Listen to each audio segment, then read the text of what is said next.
Okay, everybody.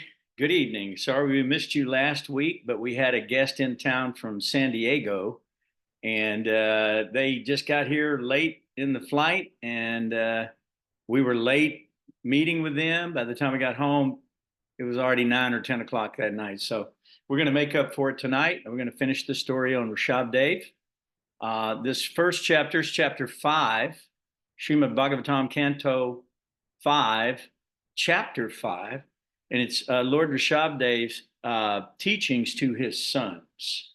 So that's the first chapter, and then the second chapter will be chapter 6, and we're going to cover Lord Rishabhdeva's pastimes literally as he was going about as an avadut in the world, completely renounced. He showed us how to do that. So a very, very beautiful 2 chapters, and we'll have a short discussion after.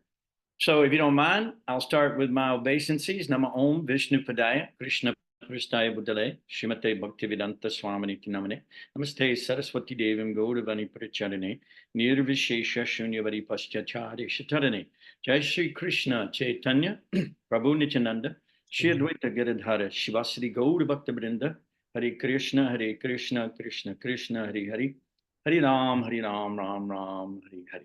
Om Namo Bhagavate Vasudevaya.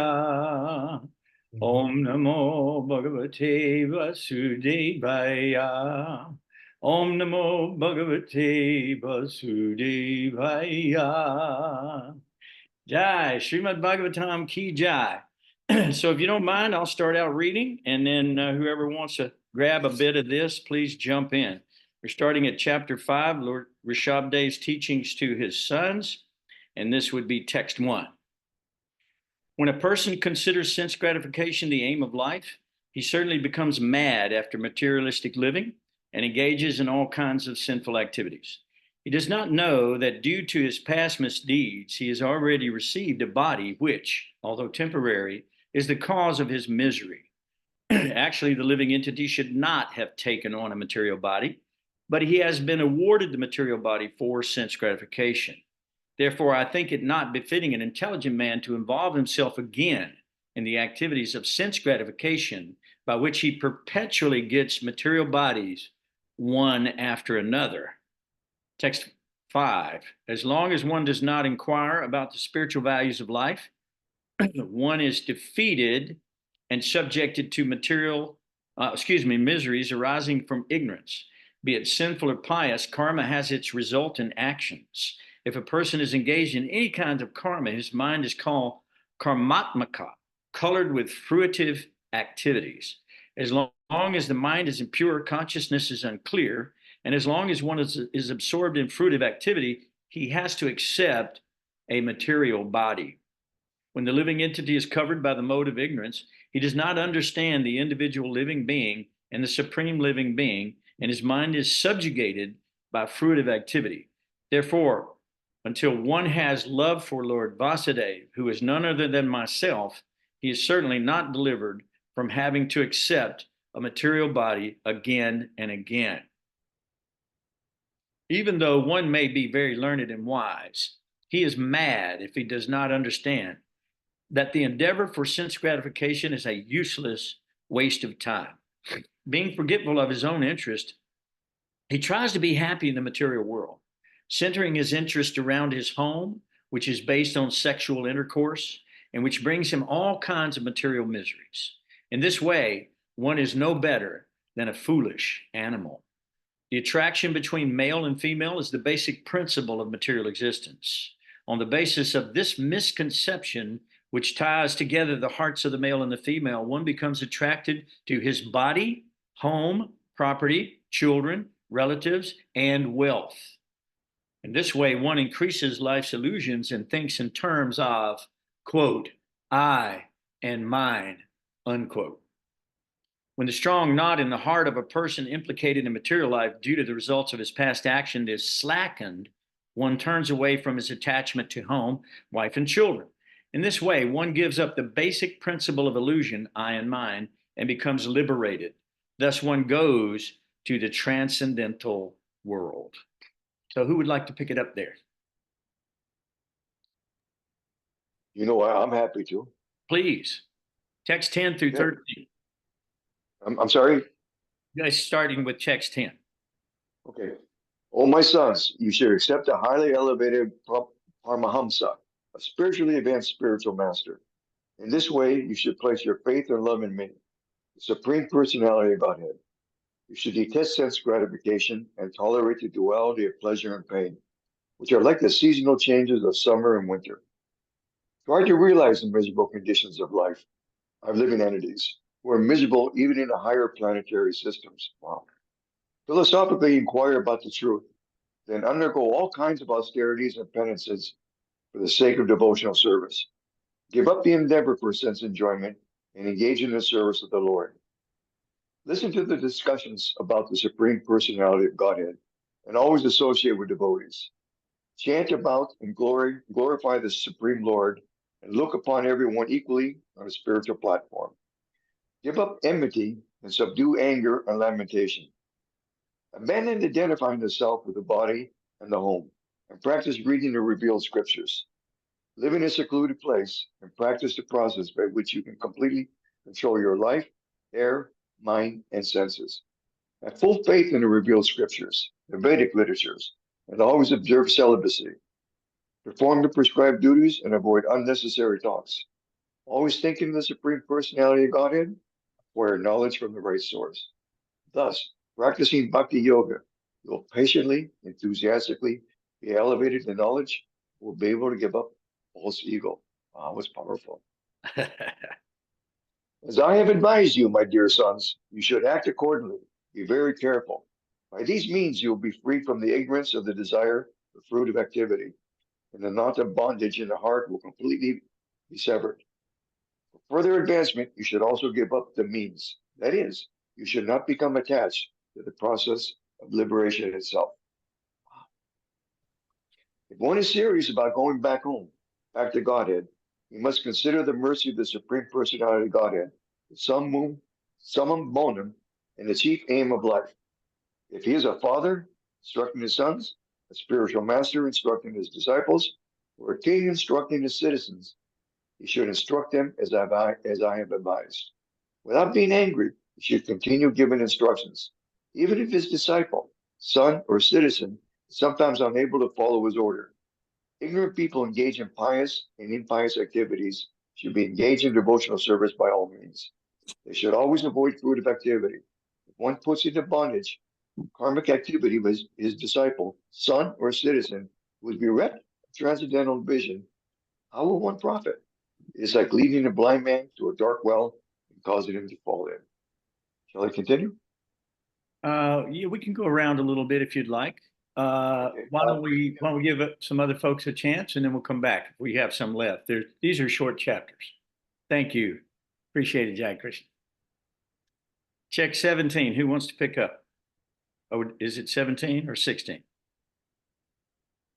Yeah, it's text 16. Who wants to get it? Text 16. I'll read. Thank you, Rakesh. All right, text 16. Yep. Due to ignorance, the materialistic person does not know anything about his real self-interest, the auspicious path in life. He is simply bound to material enjoyment by lusty desires, and all his plans are made for this purpose.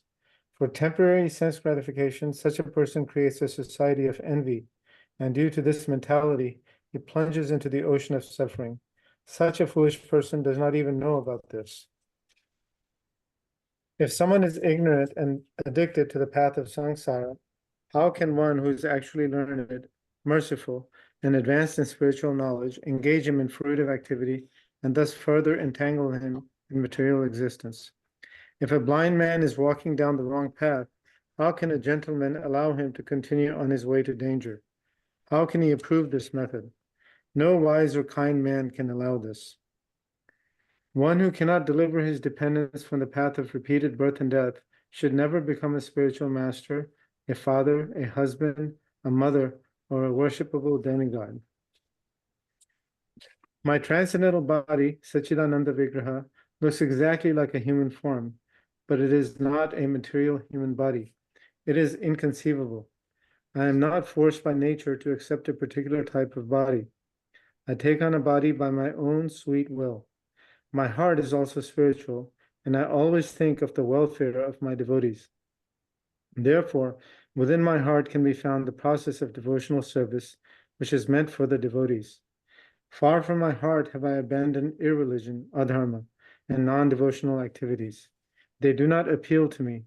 Due to all these transcendental qualities, people generally pray to me as Rsabhadeva, the Supreme Personality of Godhead, the best of all living entities. My dear boys, you are all born of my heart, which is the seed of all spiritual qualities. Therefore, you should not be like materialistic and envious men. You should accept your eldest brother, Bharat, who is exalted in devotional service. If you engage yourselves in Bharat's service, your service to him will include my service, and you will rule the citizens automatically. Want me to stop there? We can pass it around a little bit and come back. If there's anybody else who would like to read a little bit. Shringa, would you like to? Yes, please. Of the two energies manifest, spirit and dull matter, beings possessing living force, vegetables, grass, trees, and plants are superior to dull matter, stone, earth, etc. Superior to non-moving plants and vegetables are worms and snakes, which can move.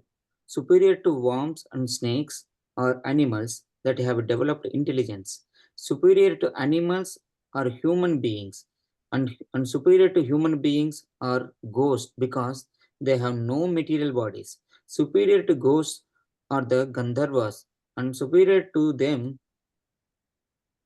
are the Siddhas. And superior to the Siddhas are the Kinnaras, and superior to them are the Asuras. Superior to them as to the Asuras are the demigods, and the demigods and of the demigods, Indra, the king of heaven, is supreme. Superior to Indra are the direct sons of Lord Brahma, sons like King Daksha, and supreme among Brahma's son is Lord Shiva. Lord Shiva, since Lord Shiva is the son of Lord Brahma, Brahma is considered superior. But Brahma is also subordinated to me, the Supreme Personality of Godhead, because I am inclined to the Brahmanas. The Brahmanas are best of all.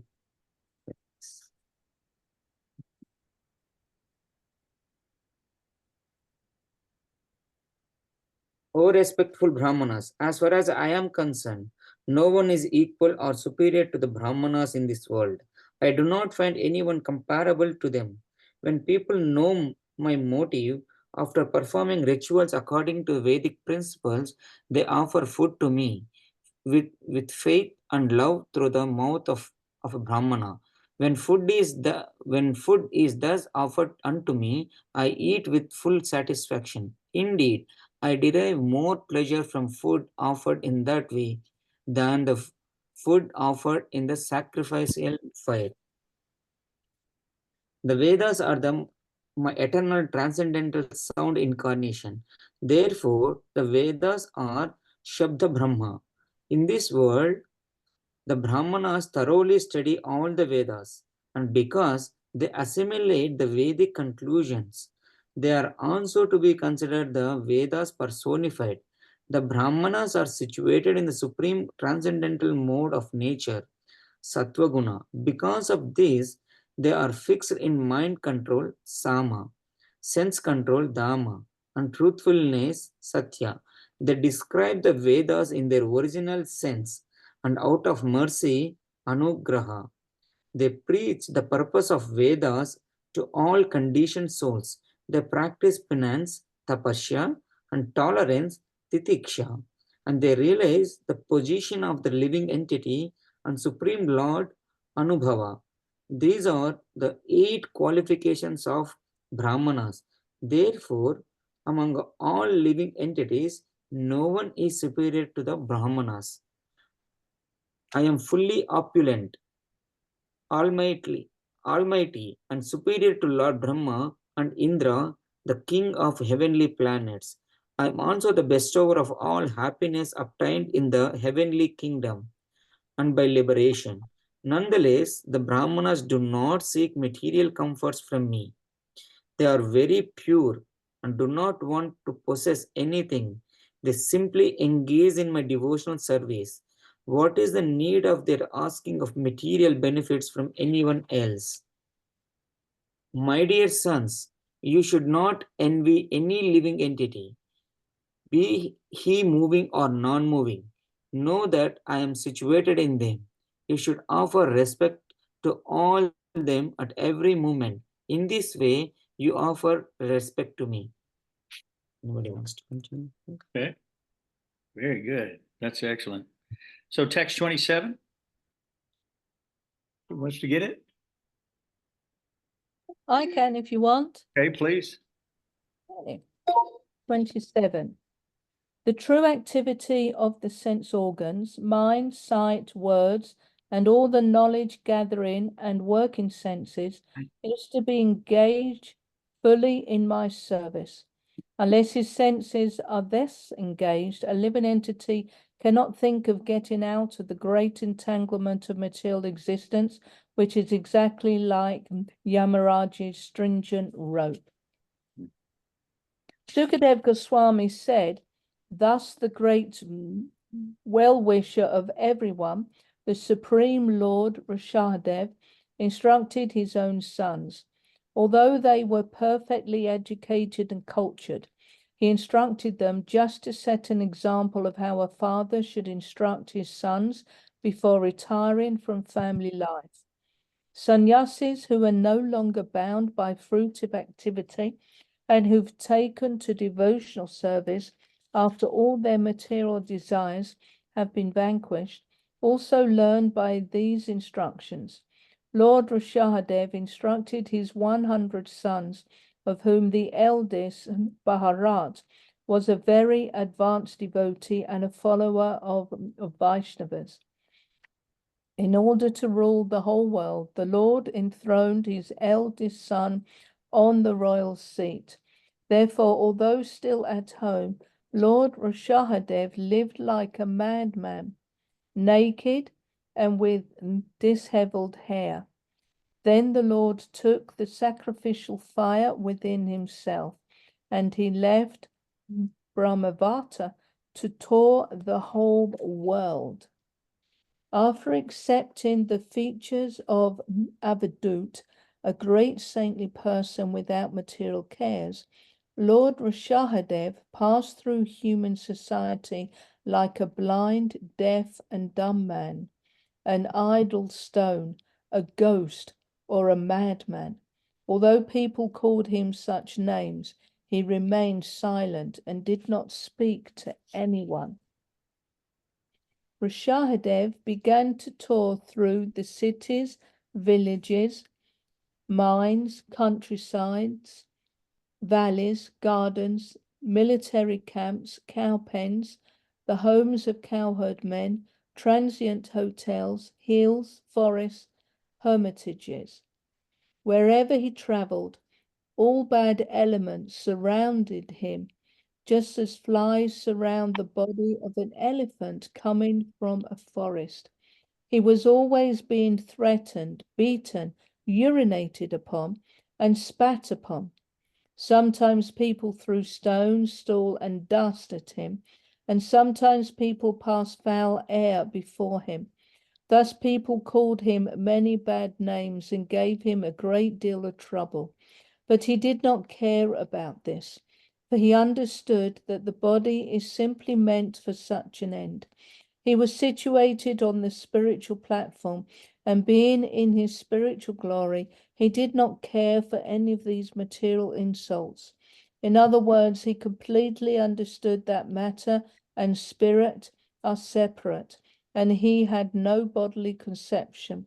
Thus, without being angry at anyone, he walked through the whole world alone. Lord Rsabhadeva's hands, feet, and chest were very long. His shoulders, face, and limbs were all very delicate and systematically proportioned. His mouth was beautifully decorated with his natural smile, and he appeared all the more lovely with his reddish eyes spread wide like the petals of a newly grown lotus flower, covered with dew in the early morning. The irises of his eyes were so pleasing that they removed all the troubles of everyone who saw him. His forehead, ears, neck, nose, and all his other features were very beautiful. His gentle smile always made his face beautiful, so much so that he even attracted the hearts of married men, married women. Married women. It was as though they had been pierced by arrows of Cupid. About his head was an abundance of curly, matted brown hair. His hair was dishevelled because his body was dirty and not taken care of. He appeared as if he were haunted by a ghost. Would you like me to continue? Well, if there's anybody else that would like to grab a few, we're going to try to go back around. The next chapter's coming right up in the next 2 or 3 verses. So, Nishringa, does your son want to read some? Well, that's fine. We'll come back. So why don't you go ahead and read to the end? I continue because there's only about At 3 the end, more. there's only 2 or 3 more. When Lord Rsabhadeva saw that the general populace was very antagonistic to his execution of mystic yoga, he accepted the behavior of a python in order to counteract their opposition. Thus he stayed in one place and lay down. While lying down, he ate and drank, and he passed stool and urine and rolled in it.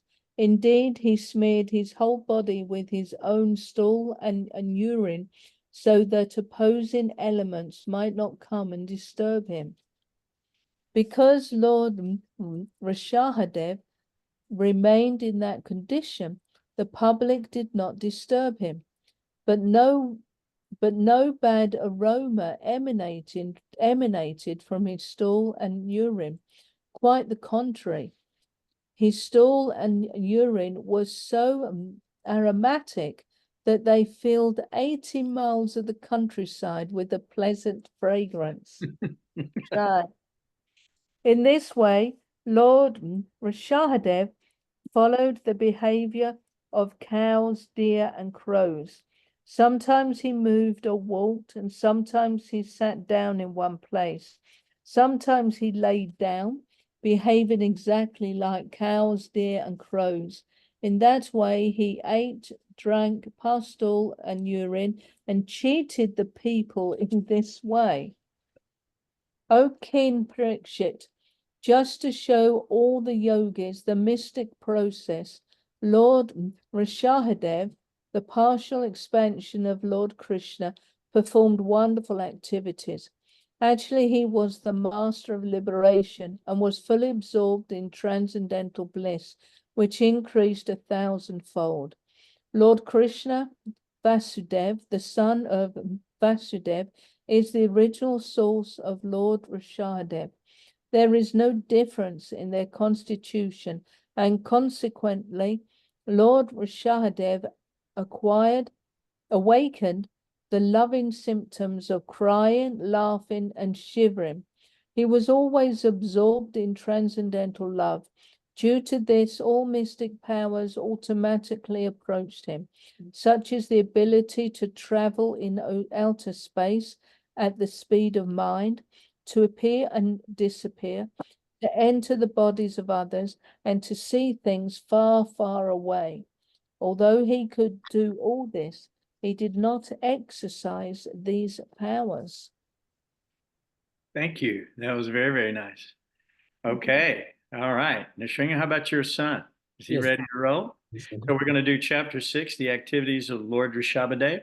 Let's do that. Hare Krishna. Hare Krishna. Text 1. King Parikshit and Sukadeva Goswami. My dear Lord. King Parikshit asked Sukadeva Goswami, My dear Lord, for those who are completely pure in heart, knowledge is attained by the practice of Bhakti Yoga, and attachment for fruitive activity is completely burned to ashes. For such people, the powers of mystic yoga automatically arise. They do not cause distress. Why then did Rshabhadeva neglect them? Text 2.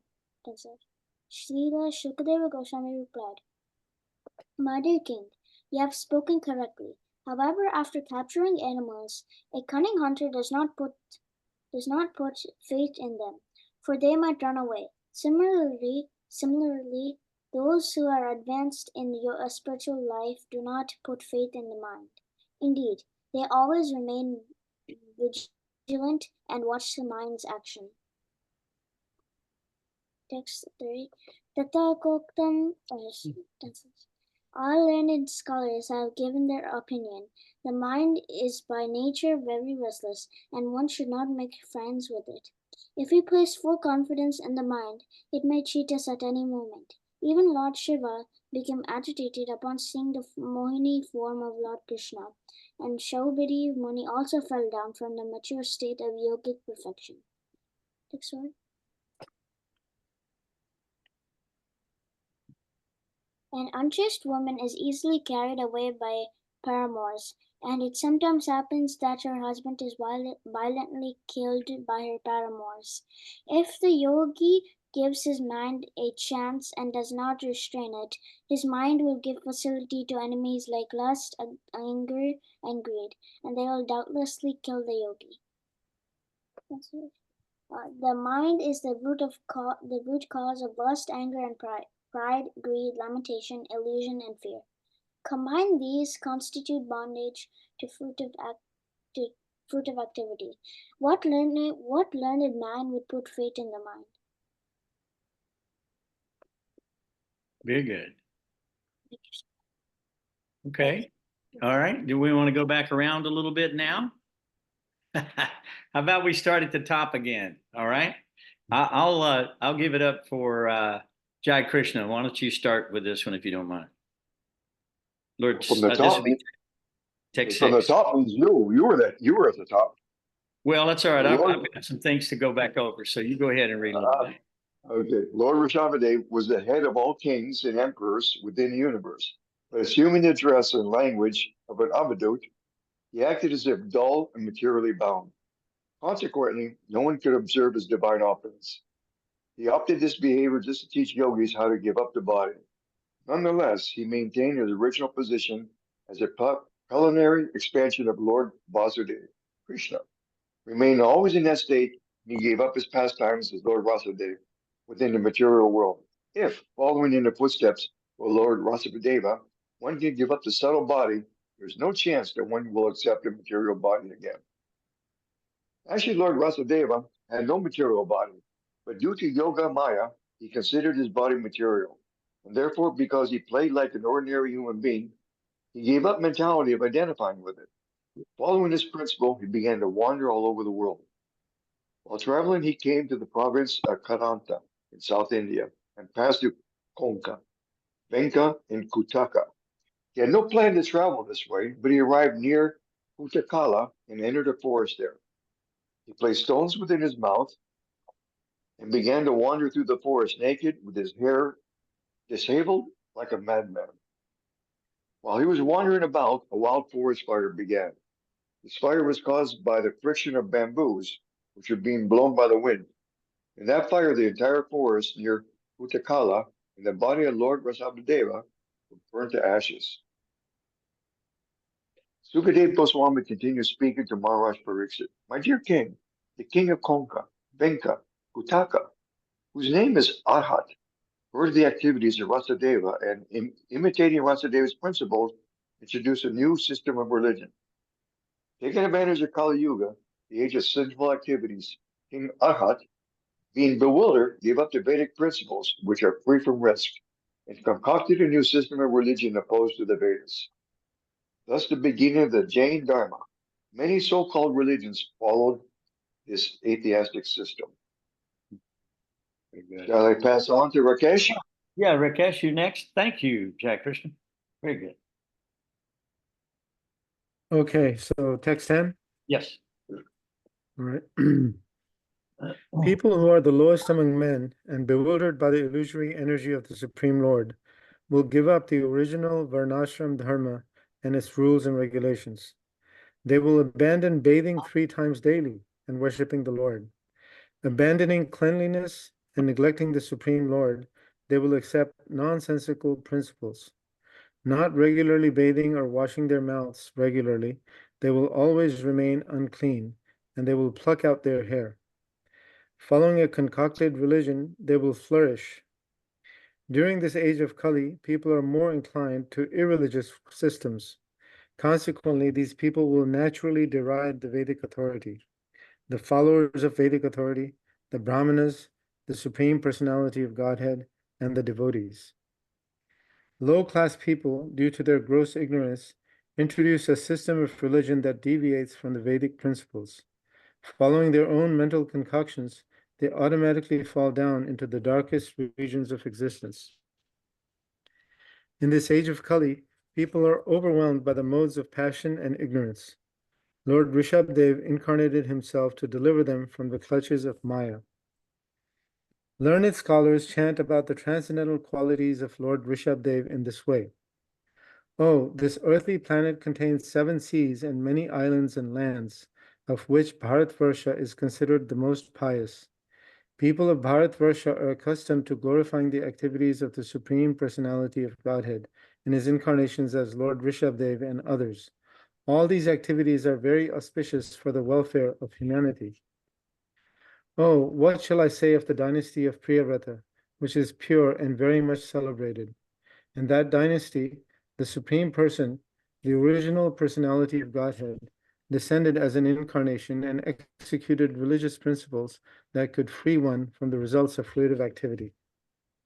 Who is that mystic yogi who can follow the examples of Lord Rishabdev even within his mind? Lord Rishabdev rejected all kinds of yogic perfection, which other yogis hanker to attain. Who is that yogi who can compare to Lord Rishabdev? I'm going to stop there, and you can, somebody else? Yeah, you might read a couple more. Okay. Oh, well, no, you're right. We're almost at the very end. So if you don't mind, let's let Okay. Shringa grab that. Thank you. Appreciate you, Rakesh. Shringa? Yeah. Sukadeva Goswami continued, Lord Rishabdeva is the master of all Vedic knowledge, human beings, demigods, cows, and brahmanas. I have already explained his pure transcendental activities, which will vanquish the sinful activities of all living entities. This narration of Lord Rishabdev's pastimes is the reservoir of all auspicious things.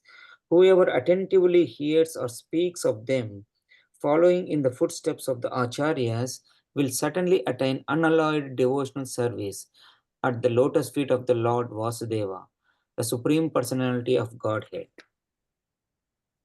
Devotees always bathe themselves in devotional service in order to be relieved from the various tribulations of material existence.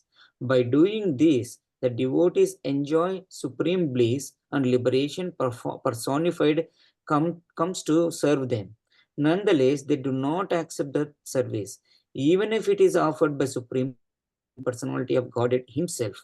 For the devotees, liberation, mukti, is very unimportant because having attained the Lord's transcendental loving service, they have attained everything desirable and have transcended all material desires. Sukadeva Goswami continued, My dear king, the Supreme Person, Mukunda, is actually the maintainer of all the members of the Pandavas and Yadu dynasties. He is your spiritual master, worshipable deity, friend, and the director of your activities. To say nothing of this, he sometimes serves your family as a messenger or servant. This means he worked just as an ordinary servant to do.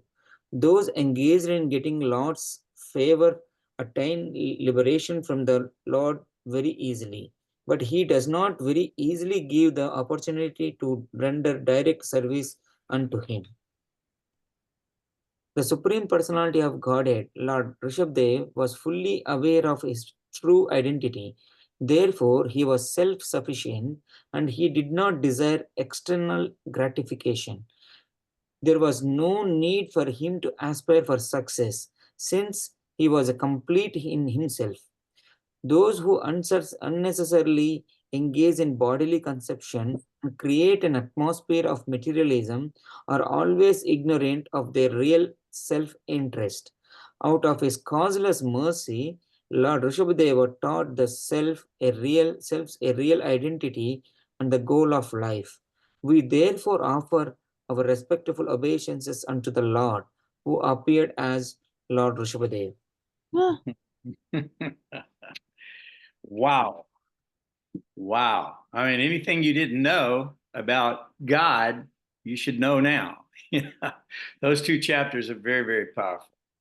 Very, very, very powerful. Does anybody have any comments, any questions you'd like to ask, or anything you'd like to add to the conversation at this point? Please speak I up. have two questions. Please. The two questions are in chapter 5, it mentions that ghosts are superior to human beings. And it says because they have no material body, but I was wondering if you could elaborate on that. And also in this chapter, towards the end, it says that the Lord is reluctant to give pure devotional service or render direct service unto him, even though he can easily award liberation, but pure devotional service or direct service, he's reluctant to give. So if you could elaborate on that also. Certainly. Why is that? That's wonderful. Thank you. Well, that's the most intimate position, to offer direct service to the Lord. Obviously, that's a much higher position to do that. So he does not easily award that. And the devotee has to be what we call tried and true for the Lord to actually award those things to him. So in this situation, he's talking about to get the Lord's favor and attain liberation from the Lord is easy as compared to getting his direct service. So liberation is a natural byproduct of the entire Varna ashram system. It's designed, the whole system is designed to elevate one back home, back to Godhead, to liberate the soul from this wheel of samsara, repeated birth and death. But the Lord is more attracted by devotional service. And he says that throughout Bhagavad Gita, throughout Srimad Bhagavatam, that is actually what attracts him. He's not so attracted to all of these other processes, and they're considered to be very difficult. In Bhagavad Gita, he talks about the mystic yoga process as being one is very, very difficult. Especially in personalism, to achieve that is very troublesome. We discussed that in the Bhagavad Gita. He did discuss that in Bhagavad Gita. But to attain and see him directly, devotional service is required. Yagyartat karmanonyacha lokoyam karma bandhana, tadartam karma kantaya muktasanga samachara. So work done as a sacrifice for Vishnu has to be done. Has to be done. It's not a question that it might be done or you should do it. The idea is any other work done outside of the devotional service to the Lord, direct devotional service to the Lord, can bind one to the material nature. So in your second or your first question about ghost, to be embodied actually in a material body is not a good thing. We should have not taken this body. This was a big mistake on our part. we have to understand. So to become liberated from the material body is the goal, not to be attached to the material body. Rsabhadeva showed that in the last portion of his pastimes in the world as he wandered around as an avadut. He laid like a python on the ground, rolling in his own excrement. He didn't even care. He didn't care for any convention. He didn't care for any of that stuff. He was showing complete detachment from the material body. So yes, ghosts are subtle bodies. So the subtle body is definitely superior to the gross body. But even Lord Rsabhadeva showed us that the goal is to give up attachment even to the subtle body. Because as long as we're attached to our false ego, the intelligence, and we allow the mind to control us, we will take another birth. We will take another birth. The mind is the seeding place of lust, greed, anger, lamentation, all of these things that we see. And so what happens, the mind is like an endless loop. It's like, you ever seen an endless loop tape? We have this in the Prabhupada's chanting, actually. I don't know if you've ever listened to this or not, but we turn it on and Prabhupada's just chanting 24 hours a day on endless loop. And it's so good. But the mind is not so good, because what happens, unless the mind is controlled by the intelligence, right? It has to be controlled by the intelligence.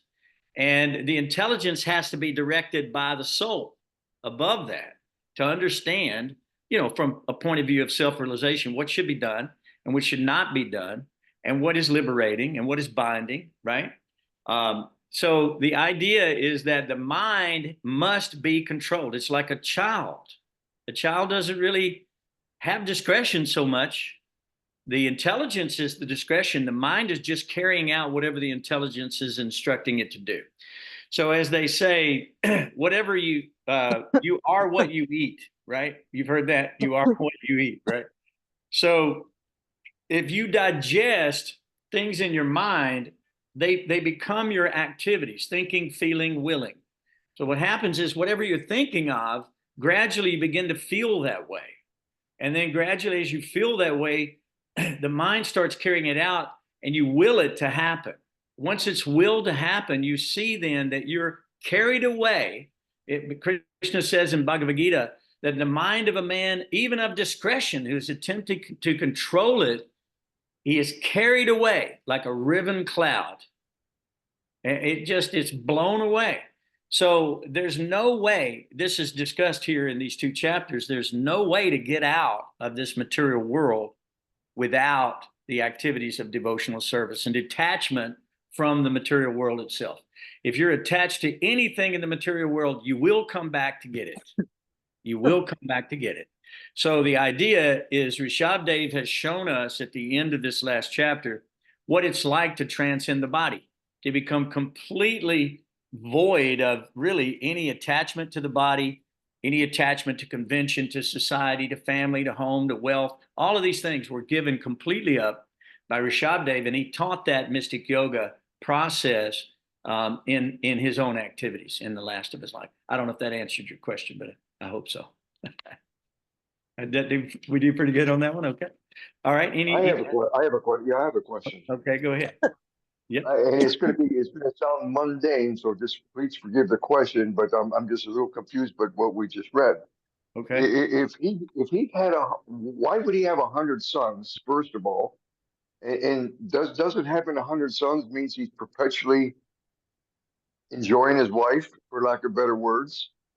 And if he indeed he had 100 sons, then doesn't that mean his wife was like pregnant for like 90 to 100 years?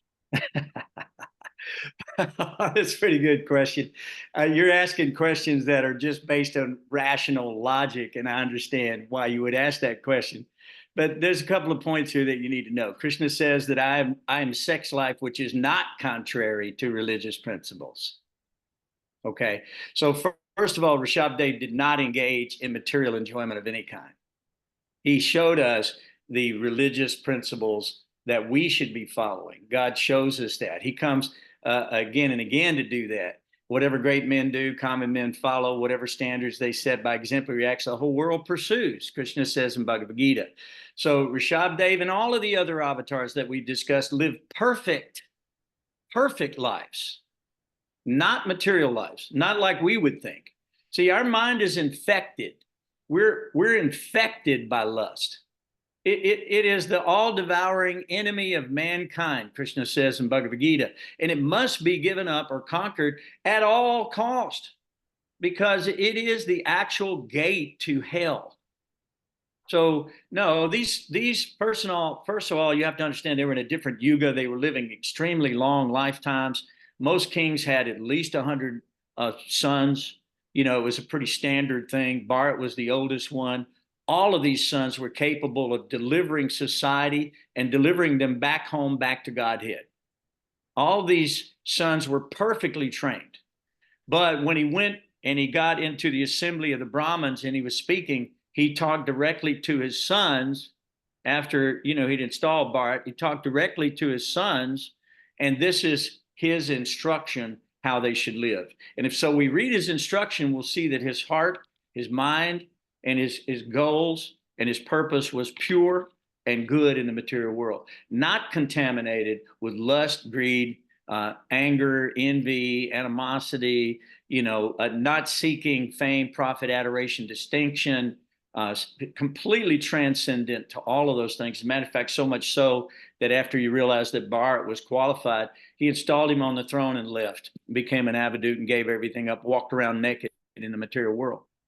So no, that is pretty standard. If you look back through the Srimad Bhagavatam, you'll see that many kings had hundreds of wives and they had lots of sons and things like that.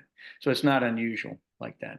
Kshatriyas, but it does say, and I've forgotten which verse this is. I'll go back over it in a minute. But it does say in I think the instructions there in chapter 5 that no one should become a mother, a father, a teacher, a guru. No one should take up any of those roles, or a spiritual master, if they're unable to deliver their students or servants or sons or whatever it might be in this case, back home, back to Godhead. So everything that Rsabhadeva did was exemplary, and if one studies it and follows in the footsteps of Rsabhadeva, it is said here that he will never take another birth in the material world, but be delivered back to spiritual sky. So that's the idea. I don't know if that answered your questions. I can't remember all the points that you made, but I hope that I got them all. I can't remember, Jack Christian. If I missed something, let me know. No, you did actually, because I had the brain lapse there about the duration of life in another yuga. So yes, yeah, you did.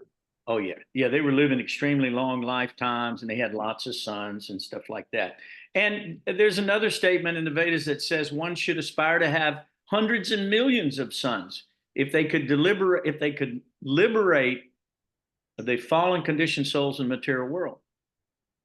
So when a devotee goes about the activity of producing a child, it is done in a completely different way, not in a lusty way. It's a very public thing. When people are married, they can't wait to produce fruit from the marriage and a child who would have the qualities of a pure devotee. And so there's standard of chanting, I think, 50 rounds before any of that activity is engaged in to purify the mind. And there's sacrifices for that purpose. So we have to understand that all of these principles were being carried out at this time, not like we see in Kali Yuga, where everything is completely degraded. There is no rhyme or reason why people do what they do here, except for sense gratification. There's only one reason why people are motivated today, and that is to enjoy their material body in every possible conceivable way. And that is a society, it's said here in this text, of envy. Because if someone sees that you're enjoying more than they are, they automatically hate you. They don't love you anyway. They would like to exploit you if there's anything there that they could get from you. So if they see that you're enjoying money or women or wealth or prestige or fame or whatever you might think is good in the material world, which is not good, by the way, but it's Maya. But whatever you think is good, they may think it's good also. And they become very envious about that. And then lusty, and then angry, and then wrath and madness. And so now we're seeing wrath and madness becoming prevalent throughout our society because these desires for sense gratification cannot be fulfilled. It's described that sense gratification is very much like having a fire, trying to put it out with more wood. That's probably not going to happen. The more wood you put on, the higher the fire grows. So the only way to make the fire go out is to not put wood on the fire. And in our situation, renunciation means to engage everything in Krishna's service. So we don't give up our families. We don't give up our homes. We don't give up our wealth. We don't give up our occupation. We don't give up our situation in the world. What we do is we dovetail those activities in God's service. And that's called Bhakti Yoga. That's called devotional service. So, and that's our natural constitutional state. That's our natural position that we can be happy within. So, okay. So any other question? That's good questions. I had a question. Okay, good. We're reading how Rsabhadeva was wandering around like a madman. He was lying down, which is like mode of ignorance, although we know he's not affected by the modes. And then he was covering himself. He wasn't going to the toilet properly and keeping himself clean. And because we're brought up with the fact we need to keep ourselves clean externally as well as internally. And yet we've got the Lord showing you don't have to keep yourself clean externally. I don't know. It seems a conundrum. No, it's not a conundrum at all. No. Okay, you don't want to take it out of context. Okay, so he had renounced his family, okay, and he had established his oldest son as the king of the world, Bharat, okay, and he became an avadut. So at the time, if you look back in the Vedic civilization, it was traditional that as a person entered the last phase of life, okay, so we have brahmacharya, which is celibate, right? Then we have married life, which is grihasta life, right? Brahmachari, grihasta, which means we're married, we're growing a family, we're having children, we're building a house, we're growing our wealth, we're doing all this stuff at this time. And at some point, then we take what's called vanaprast.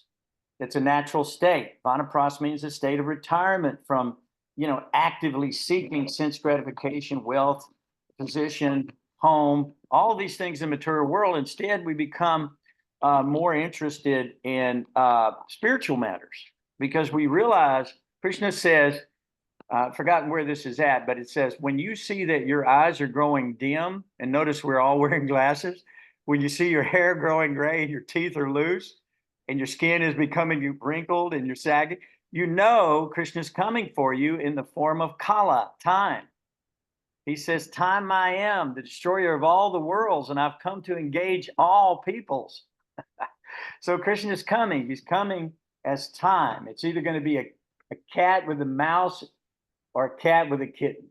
So we want to be the cat with a kitten carried by the Lord in that way. So Vanaprast is a stage of renunciation. Just like in my own life, I'm older now. So, I'm not starting a new family. I'm not interested in growth and going out and trying to build more wealth and all of these things. Matter of fact, I've been liquidating all these things to gradually become detached from the material world, detached from all these things. So these great kings set the example, and Rsabhadeva set the example of mystic yoga renunciation. Okay, so there's different types of examples that these great personalities have set for us. But all of those examples contain a state of renunciation. So renunciation previously, in previous time, in previous yugas, in previous eras, meant literally renouncing it and moving away from it, renouncing it entirely. As a matter of fact, the kings would come out, they would take off their crown, they would take off their jewels, they'd take off all their garments and raiments and walk naked into the forest and go to the Himalayan mountains and sit there and meditate on the mystic yoga system, which is Ashtanga Yoga. Krishna describes that in Bhagavad Gita, the first step, Ashtanga Yoga. There's 8 steps to that process. Drilling of the breath. First, it starts with Yama Niyama. Do you know what that means? Yama Niyama means to accept everything favorable for devotional service and reject everything that's unfavorable. That's the first step, even before you start drilling the breath in pratyahara or pranayam, and then pratyahara and dhyana, dharana, and then samadhi, like that. So we gradually leave these things which are extraneous to our purpose, to our true goal. We gradually shed these things. In the Bhagavad Gita, it said that we cut the hard knot within the heart. Okay, with the sword of knowledge, we cut that binding vine that's keeping us in the material world, struggling in birth, death, old age, and disease. Here in this, it said that even the demigods are miserable and they all die. We just read that the Lord of Death dies, Yamaraj dies. Now, what's that about? Think about it. I mean, so these are profound concepts that we have to understand. Everything that's taken its birth, its death is certain, Krishna says in Bhagavad Gita. Everything that's taken its birth, its death is certain. Whatever's coming to being shall go out of being. The soul is never born. We know that. We know all these verses, right? We've studied these, and they say, for the soul there's never birth nor death, nor having once been does he ever cease to be. He's immutable, unchangeable. He's eternally the same. Only the body is changing from boyhood to youth to old age and then to death. So the last phase of life is called sannyas. And sannyas means complete renunciation of anything material, including in this example that Rsabhadeva gave us, including attachment to the subtle body. So in Bhagavad Gita, Krishna talks about the soul is carried very much like from one body to the next at the time of death, very much like the air carries aromas from one place to the next, right? So whatever you've done, whatever your karma is, your body is being prepared right now. Being prepared, your next life is being prepared. So the idea is to prepare your next life to be just with Krishna in direct devotional service. Otherwise, you don't know what your future is. It's a very dangerous place. It's a razor's edge, Prabhupada says. One slip and you could fall, and fall down into the spiral again, into the lower species. So if you take up the mode of ignorance, for an example, it's very inauspicious. You put yourself in great jeopardy. You could enter into the hellish planets if you're in the mode of ignorance. If you're in the mode of passion, you come back to the earthly planets. If you're in the mode of goodness, you go to the heavenly planets. If you're in the mode of pure goodness, you go to the spiritual world. So our goal is to go to the spiritual world. And all of these things that we would see with our vision, we have to understand these things from the Vedic vision. We don't understand it from our eyes. Krishna says to Arjuna, I give you divine eyes so that you can understand. So all the verses that Krishna spoke in Bhagavad Gita are to illuminate us with divine eyes. Param Brahma, Param Dhamma, Pavitram, Paramambhavam. Arjuna says, he sees now that God is the supreme Brahma, supreme personality.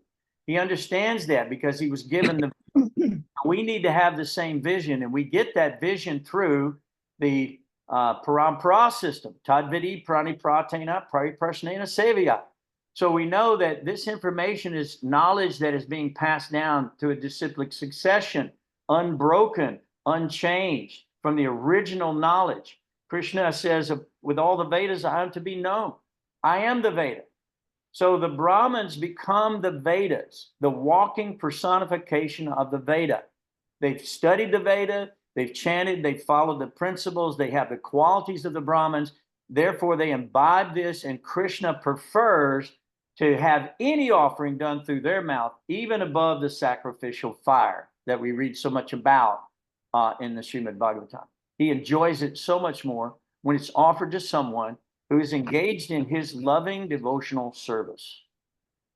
So that's the idea.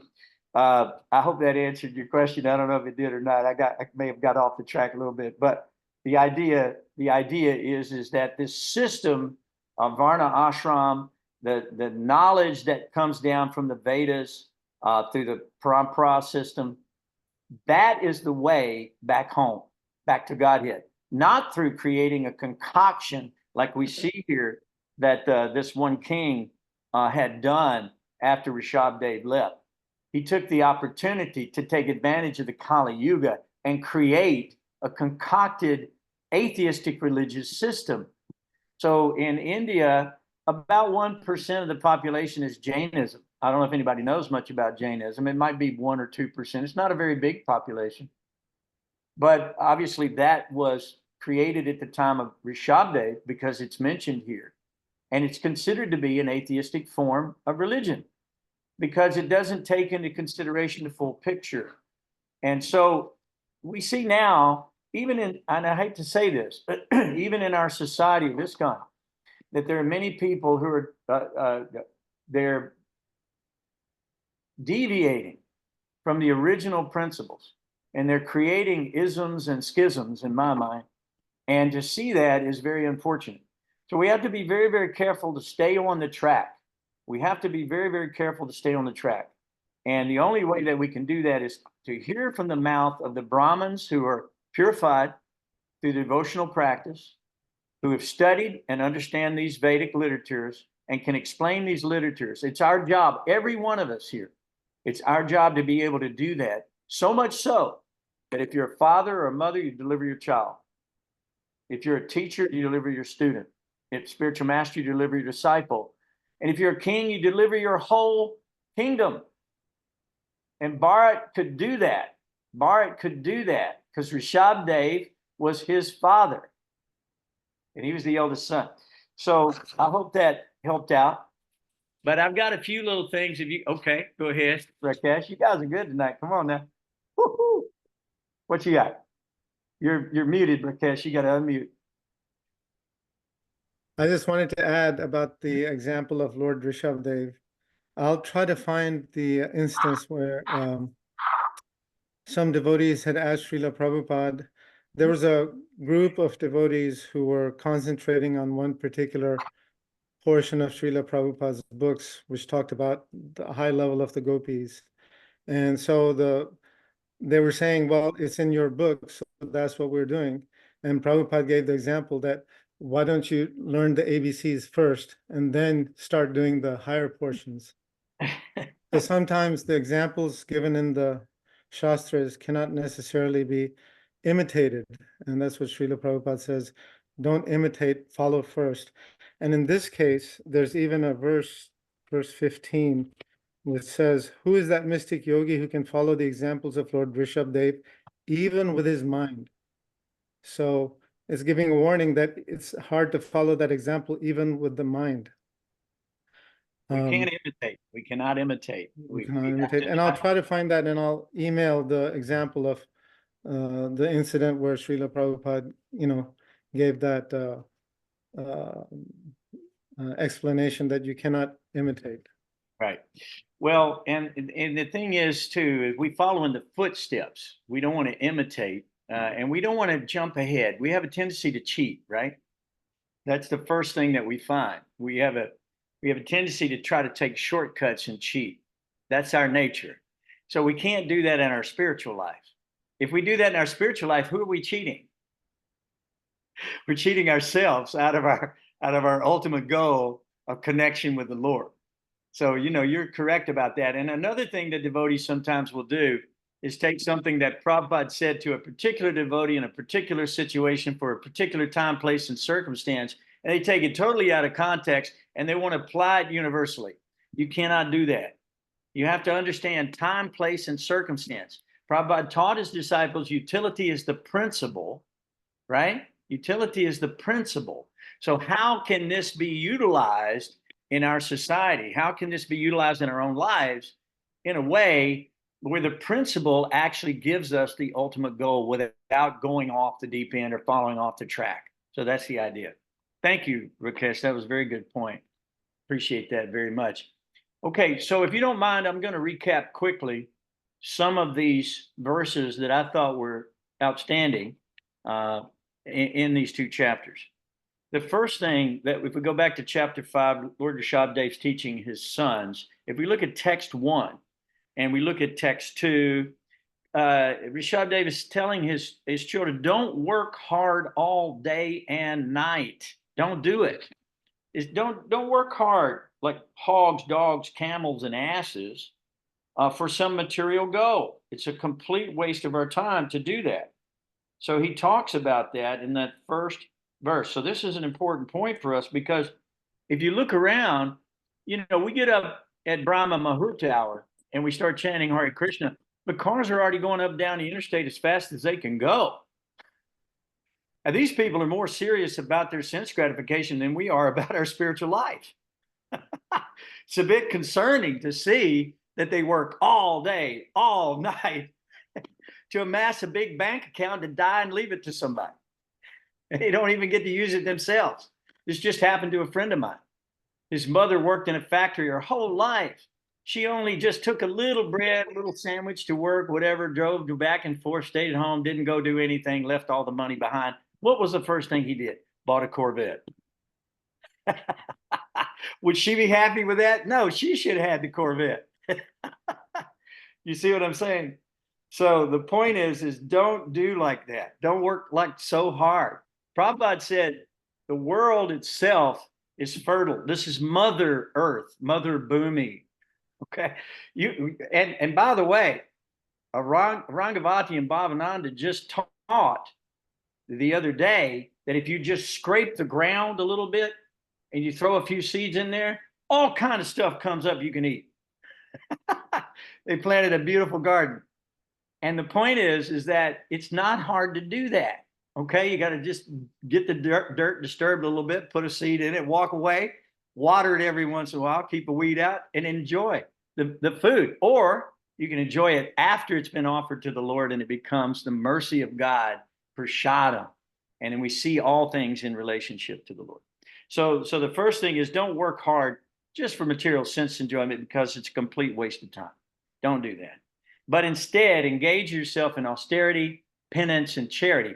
Krishna says in Bhagavad Gita, those three things should never be given up, even by the most advanced devotees of all, who are even above that.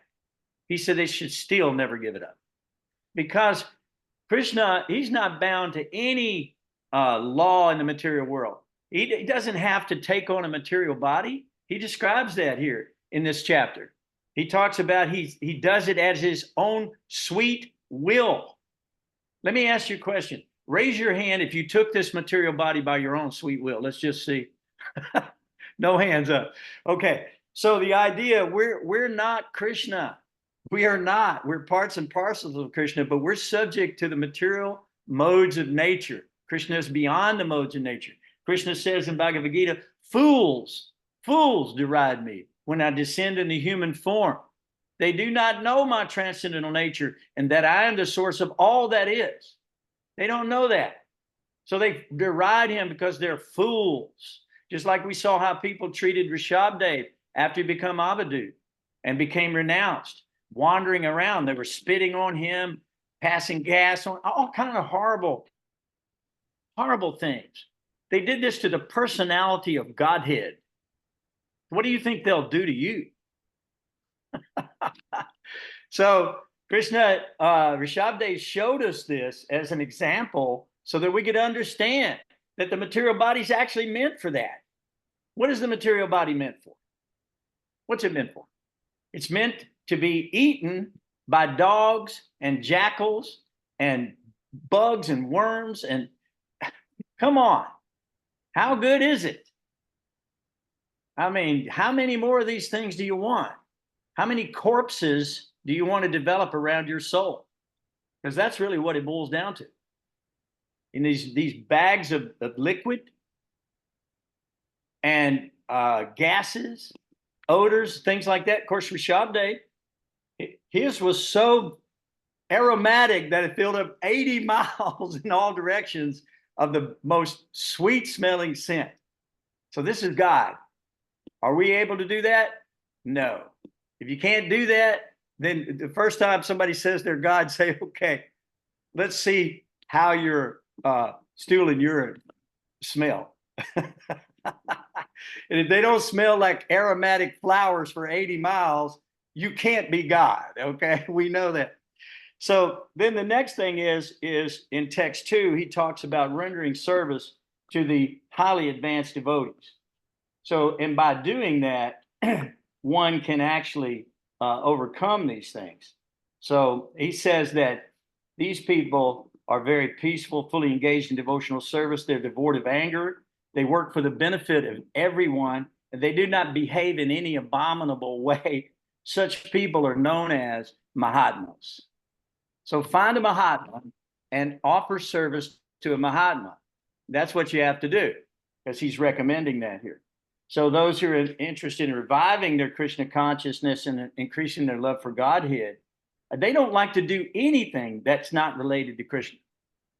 They don't want to do anything at all if it has no relationship to Krishna. They are not actually attached to these things for their own sense gratification. They may be attached to them for the sake of serving Krishna. Like if you have a very nice family, offer it to Krishna. If you have a very nice home, put an altar in your home. Invite Krishna to live there. That way you live in the palace of God. Offer your wealth to Krishna. You know, support your family, but do something very nice that would benefit others. And it says they're not really interested in collecting these massive bank accounts for more sense gratification. They're interested in only enough money to keep the body and soul together. So if you consider the aim of life to be sense gratification, then you're going to engage in materialistic sinful activity, and you're going to have to take another material body based on those misdeeds. And here it says that you can see that you've already taken a body, a certain type of body, a certain type of family, a certain type of country, a certain type of this and that, based on your previous karma. And that's why you're here today doing what you're doing. And the idea is to simply then hear from the devotees, the Brahmins, and understand the truth of what you're really supposed to be doing here. Tato Brahm Jigasa, what am I here for? Who put me here? Where am I supposed to be doing? People don't know. It says right here that people do not know. And therefore, we're very compassionate to them. It's recommended we don't become angry with them, even if they repeatedly fail or make mistakes. We shouldn't become angry with them. We should continually give them good instruction, continue to set the example ourselves so that they may follow and be patient and know that it's not your doing. Krishna is the doer. You are not the doer. You're simply desiring, and Krishna has manifested all this to carry out your desire. So be very careful what you desire, because it will manifest before you. This is the God that we love. The God that we love provides everything for us, always and always will. It's just a matter of our desire. So we don't want any karma. We don't want any fruitive activities. We don't want another material body. We don't want to be mad after sense gratification. Instead, we want to be like the devotees Krishna is talking about in Bhagavad Gita. My devotees take great pleasure in relishing these topics and discussing these topics with one another about his activities, his form, all of these things. It's the epitome of everything. If we idolize some nonsense person in the material world, it's simply a rotting body. Their fame is temporary, it's passing. We see that they're a flash in the pan. One day they're popular, the next day nobody's ever heard of them again, right? So Krishna's not like that. We don't have to do that. And if we are engaged in these types of activities that are materialistic in nature, we're no better than an animal. We're simply trying to eat better, sleep better, have better sexual intercourse, and defend ourselves better. Maybe we have big nuclear weapons and they have a claw. What's the difference? What's the difference?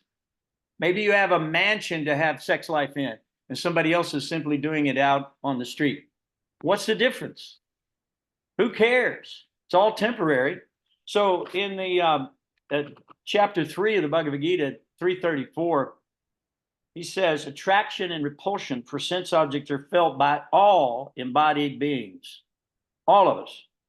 But one should not fall under the control of the senses and sense objects, because they are stumbling blocks on the path of self-realization. Very, very important that we follow that information. We don't want to be a karmatmaka, do we? We used to always say the karmis. Here it says the karmatmakas, people who are marked literally for death. Because if you have karma, you are marked for repeated birth and death. So you have to absolve yourself of karma. Karma it's like a disease. Karma is like a disease. It may be good karma, it's still a disease. Maybe you're rich, it's still a disease. It's something you got to constantly think about, work, be in anxiety over, all of that stuff. Simply renounce all these things, give them to Krishna. Krishna will protect you, do not fear. So again, these people don't want Krishna. They don't want to know this information. It's an imposition to their sense gratification, right? So they've thrown God out of the school. Now they've thrown him out of the churches virtually, because it's hard to find any real truth. So Krishna says, though, that if one knows his transcendental nature, that he does not at the time of death take another birth in the material world, but attains eternal abode. That's in 4:9. Janma karma chamedivyam mevam yoveti tapataha. So that's a very good point that we should be thinking about. So he even recommends in text 14 in chapter 5, don't even become attached to the process of this devotional service. And a lot of, I mean, not devotional service, but of the process of these different forms of yoga. Like I was talking to somebody the other day, and they're involved very, very much in the Kundalini yoga process. And there's some other people that I had mentioned or talked to that were very much involved in the Ashtanga yoga process, drilling the breath, you know, all that stuff, trying to meditate on a candle. And I'm sitting there thinking, what use is all this activity? If you can control the mind, why would you control it? You want to control it to be able to fix it on the person God, on that Supreme Personality. That's what you want to do. So that's the idea. So we don't want to be mad after sense gratification. And in the last two verses, or excuse me, 17, it says, here's something that I think you would be interested in. Text 16, excuse me. Due to ignorance, the materialistic person does not know anything about his self-interest. The materialistic person does not know anything about his self-interest, the auspicious path in life. Simply bound to material enjoyment by lusty desires, and all of his plans are being made for that purpose. And for temporary sense gratification, such a person creates a society of envy. Oh my God. And due to this mentality, he plunges into the ocean of suffering, the ocean of suffering. And even they don't know anything about it. They don't even know why they're suffering. They don't know how they're suffering. They don't know why they're here. They don't know who put them here. They don't have a goal in life. They don't have a purpose in life. So if you know the goal in life, if you've understood the goal in life, if you see a blind man walking down a path and you're going to allow them, if you're a gentleman or a lady, you're going to allow them just to continue walking until they fall off and crash their skull on the rocks below. How could you improve this method? How could you support this method? No wise or kind man could ever allow such a thing to ever take place. So we have to be compassionate. That's why in that text 18, he says, one who cannot deliver his dependence from the path of repeated birth and death should never be a spiritual master, father, husband, mother, or worshipable demigod. So that in that chapter, I think we covered pretty much the main points. He does talk about his transcendental body in that next verse. Satchidananda Vigraha looks exactly like a human form, but it's not a material human body. And it's very offensive to think that it is. He's not forced by nature to take this body. He does it by his own sweet will. So we talked about that earlier. And then he goes on and describes all the demigods and the superior to them. The ghosts are superior. We already went through most of that, so I won't repeat that. Talks about the Vedas being his self, his very self. So, okay. So, yeah. So the Brahmins, they imbibe Sama, which is sense control, Dhamma, which is mind control, and Satya, which is truthfulness. So that's what they're involved in. The Brahmas are situated in that state. They don't envy. And Rsabhadeva recommends that we don't envy. And that when you see another person, you should see that that is God in them as well. So when we look at another person, we say namaste. We recognize that they're an immortal soul inside the body. They're not the body. And we offer our respectful obeisances to them. We call them Prabhu as our master. So we take a humble position. And we engage ourselves in the service and all of our senses in the service of Hrishikesh, the master of the senses. So the creator of the senses, the enjoyer of the senses is Hrishikesh, another name for Rsabhadeva or Krishna. So then he goes on talking about, how Rsabhadeva then became an avadut, traveled the world, and showed us the correct example of how to live in this world and renounce this world from that perspective. So in the next chapter, the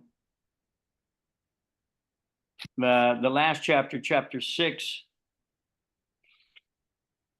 talks about controlling the mind, lust, greed, anger, give up the subtle body. You even have to give that up, following the footsteps of Rsabhadeva. Abandon, in this age, people are abandoning all religious principles, and they concoct nonsensical principles. Kali Yuga contamination, I call it, mental concoction. There's like 60,000 denominations of religion in the world, one God. How is that possible? Because there's 60,000 deviated personalities. You see what I'm saying?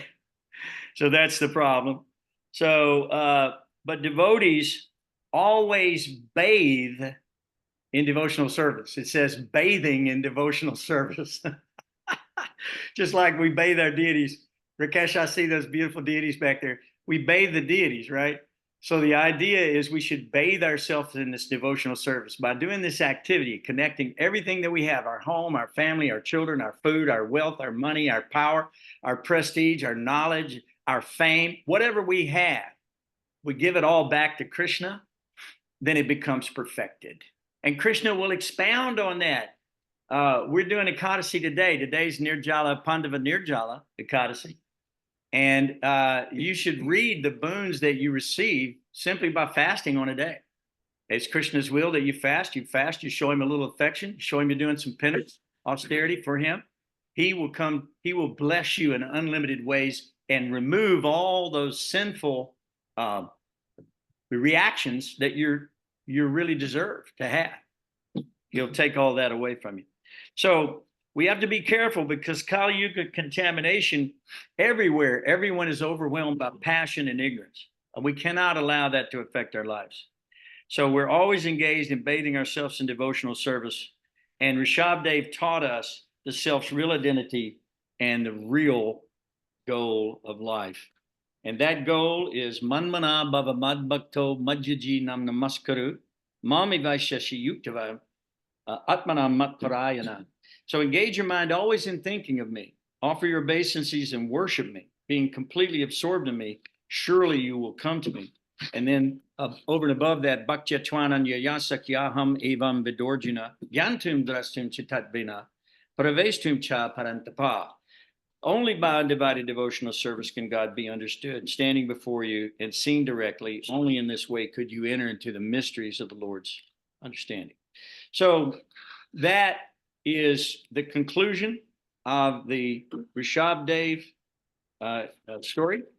And I hope that everybody will read this story again and again and again and again and again. And because by doing so, Krishna also says, Bhaktyamam Abhijananti. He goes, one can understand the Supreme Personality only as he is by devotional service. And one is in full consciousness of the Supreme Lord by such devotion. He can enter into the kingdom of God. So think about that. Think about that. And that's what these avatars come to teach us. And that is the goal of our lives. So if there's no more questions, we're going to go ahead and end this class. Is everybody good? Thanks for all the good questions, guys. Those are really excellent. Appreciate you very much. So we'll see you next time, and we'll send out a notice what the next avatar we're going to be studying is, okay? With your permission, please accept my respects, and I'll see you the next time. Hare Krishna, Krishna Krishna, Hare Hare. Hare Rama, Hare Rama. Rama, Rama, Hare. Hare Thank Bol. you. Hare Hare Krishna. Thank you, Prabhuji. Hare Krishna. Hare Bol. We usually get $75